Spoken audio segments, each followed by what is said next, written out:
सरकारी नियम को खोलाखोली उल्लंघन शिक्षानुष्ठान पाखरे ठेपी खोला मद दुकान कोणार्क विज्ञापित अंचल परिषद में खोली ठेपी मद दुकान को नहीं देखा देछि तीव्र विवाद।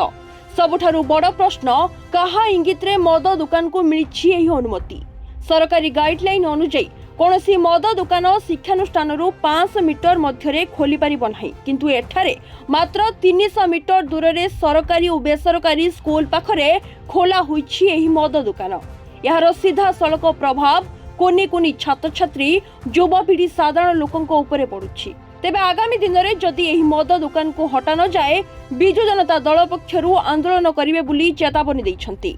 उक्त जगार मद दुकान को मान्यवर विधायक काकटपुर तुषारकांति बेहेरा विरोध करी जिलापाल को अवगत कराइथिले एवं कोणार्क एनएससी अध्यक्षा एवं समस्त काउंसिलर विरोध करी जिलापाल को अवगत कराइथिले, किंतु ता सत्ते सरकार उक्त मद दुकान प्रस्तावित मद दुकान को लाइसेंस देइछन्ति। लाइसेंस दियंतु, सरकार कौनसी प्रकार अभियोग आमर नाही, सरकार सितरु राजस्व पाउछन्ति, किंतु उक्त जगार जो जगार देइछन्ति ता द्वारा सेठी बस्ती बासिंदा अछन्ति आपणकर 11 नंबर वार्ड रो एवं आपणकर स्कूल अछि कॉलेज अछि। उक्त जगार मद दुकान हेले छात्र माने अबाट को जिवे, दुर्घटना घटिबो, कोणार्क अंचल क्षति हम। ये क्षति को आम बर्दाश्त करूँ ना। कौन मन आम जो सरकार को एवं जिलापाल महोदय को पुरी जिलापाल को अनुरोध करूँ उक्त जगार मद दुकान को स्थानांतरित करूँ। जदि स्थानांतरित न करते आगामी दिन में बिजु जनता दल राजरास्ता को ओह्लैब, या तीव्र विरोध कर निंदा कर।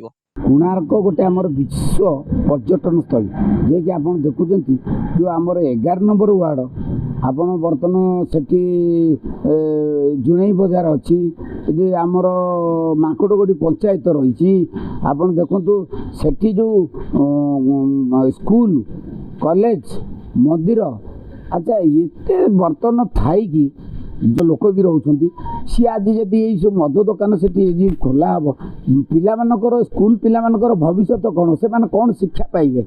आपण से कॉलेज अच्छी सीटी बर्तमान पुणी रास्तार गोटे पटे बर्तमान मद दुकान गोटे पटे स्कूल बर्तमान ता देहरे केते क्षतिग्रस्त होती, किंतु आम एठिकी सरकार पाखे नवेदन करुचु जहाँफल जो बेआईन कार्य गुड़ाक टोटाल विरोध करूँ। आ बर्तमान परमिशन जो जगार दवा कथा से दिंतु, जो जगार परमिशन देले आम साधारण लोकंर क्षति होची, स्कूल पिलांकर क्षति होची, बर्तमान मंदिर माराणी क्षति होची, बर्तमान सेठु टे दूरे दिंतु। से लोकाल थाना रही से तहसिल भी रही पंचायत रही एनएससी रही ब्लॉक भी रही अधीन जदि एत बड़ कार्य से हो पार्टी, किंतु आम यहाँ संपूर्ण विरोध करुँ। तेणु कि ये कार्य को तुरंत सरकार प्रत्याहार करनी। बर्तमान ये मंदिर स्कूल कॉलेज बर्तमान केते डिस्टेंस खूब कम जहाँफल से दूरे दिंतु। तेणुक आम यहाँ को सरकार पाखे नवेदन करूँ, किंतु जो प्रकार अव्यवस्था ये चलला तेणुक आज मद गाँ गाँव में सृष्टि होगा।